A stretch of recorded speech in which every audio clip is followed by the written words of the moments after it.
പുതിയൊരു വീഡിയോയിലേക്ക് എല്ലാവർക്കും സ്വാഗതം. ഇന്ന് നമ്മൾ തയ്യാറാക്കാൻ പോകുന്നത് നല്ലൊരു സ്വീറ്റ്സ് റെസിപ്പിയാണ്. അതിനായിട്ട് ഒരൽപ്പം പഴുത്ത വരിക്കച്ചക്ക നമ്മൾ എടുത്തിട്ടുണ്ട്. അത് നമ്മൾ ചെറുതായിട്ട് നുറുക്കി എടുത്തിട്ടുണ്ട്. ഒരൽപ്പം മൈദ. ഇനി ഇത് തയ്യാറാക്കുവാനായിട്ട് മിക്സിയുടെ ചെറിയ ജാർ എടുത്തതിന് ശേഷം ഇതിൻ്റെ ഉള്ളിലേക്ക് നമുക്ക് ഈ അരിഞ്ഞു വെച്ചിരിക്കുന്ന ചക്ക ഇട്ട് കൊടുക്കാം. ഇനി ഇതൊന്ന് അടിച്ചെടുക്കാം. ഒരു ബൗൾ എടുത്തതിന് ശേഷം ബൗളിലേക്ക് നമുക്ക് ഒരൽപ്പം മൈദ ഇട്ട് കൊടുക്കാം.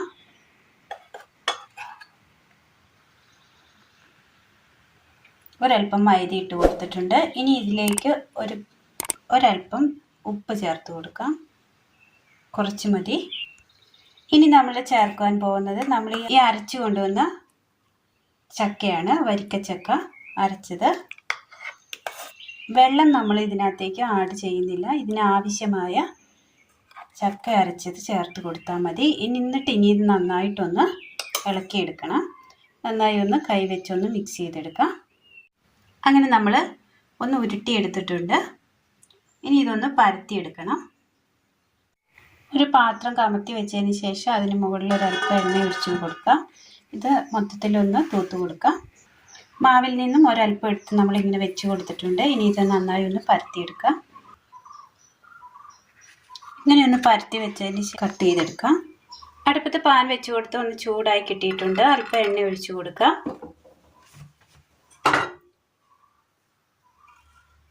പരത്തിയെടുത്തത് ഇട്ട് കൊടുക്കാം.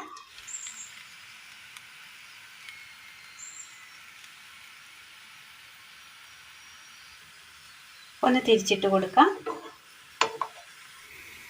ഇരുപുറവും വെന്ത് വരുമ്പോൾ നമുക്ക് കോരി മാറ്റാം. ഇതുപോലെ എല്ലാം ഒന്ന് ചെയ്തെടുക്കാം.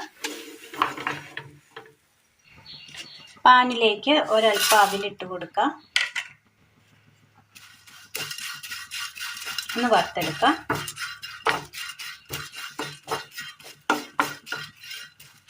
ഇതിലേക്ക് ഒരൽപ്പം തേങ്ങ തിരുമ്മിയിട്ടിട്ട് കൊടുക്കാം. വെള്ളം ചീകിയെടുത്തത്.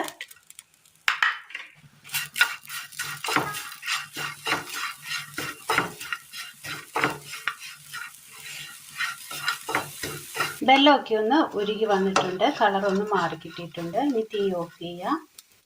ഒരു പാത്രം എടുത്തതിന് ശേഷം നമ്മൾ ഈ ചൊട്ടെടുത്ത ഓരോ സ്ക്വയറും വെച്ച് കൊടുക്കാം.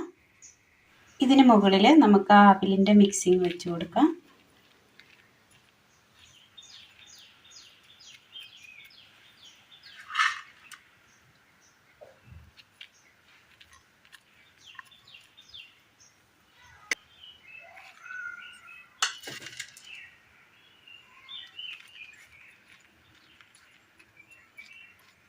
നിരത്തി വെച്ചതിന് ശേഷം ഇതിന് മുകളിലായിട്ട് ഒരു സ്ക്വയറും കൂടെ വെച്ച് കൊടുക്കാം. നല്ല ടേസ്റ്റിൽ പെട്ടെന്ന് തയ്യാറാക്കിയെടുക്കാൻ പറ്റിയ നല്ലൊരു സ്നാക്സാണ്. ചായക്കൊപ്പം കഴിക്കാൻ പറ്റിയ നല്ലൊരു സ്നാക്സാണ്. പെട്ടെന്ന് ചെയ്തെടുക്കാവുന്നതാണ്. എല്ലാവരും ഒന്ന് ചെയ്ത് നോക്കണം. ചെയ്ത് നോക്കി വീഡിയോയെക്കുറിച്ചുള്ള അഭിപ്രായങ്ങൾ കമൻറ്റ് ബോക്സിൽ അറിയിക്കുവാൻ മറക്കരുത്. അപ്പോൾ ഇന്നത്തെ വീഡിയോ എല്ലാവർക്കും ഇഷ്ടമായി എന്ന് വിചാരിക്കുന്നു. ഇഷ്ടമായ ലൈക്ക് ചെയ്യാനും ഷെയർ ചെയ്യാനും സബ്സ്ക്രൈബ് ചെയ്യാനും മറക്കരുത്. താങ്ക്